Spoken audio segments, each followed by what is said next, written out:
আমি 8টা কোয়াশের বীজ লাগিয়েছিলাম, তার মধ্যে 7টা চারা হয়েছে।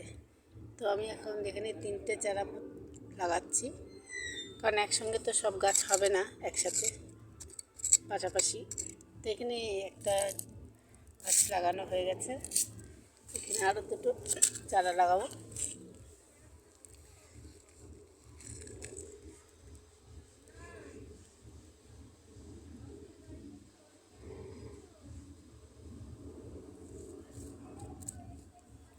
আমি গাছ লাগাতে ভীষণ ভালোবাসি, কিন্তু আমাদের সেরকম অত জায়গা নেই যে অত গাছ লাগাবো, কিন্তু এর মধ্যেই আমি মোটামুটি গাছ লাগাই।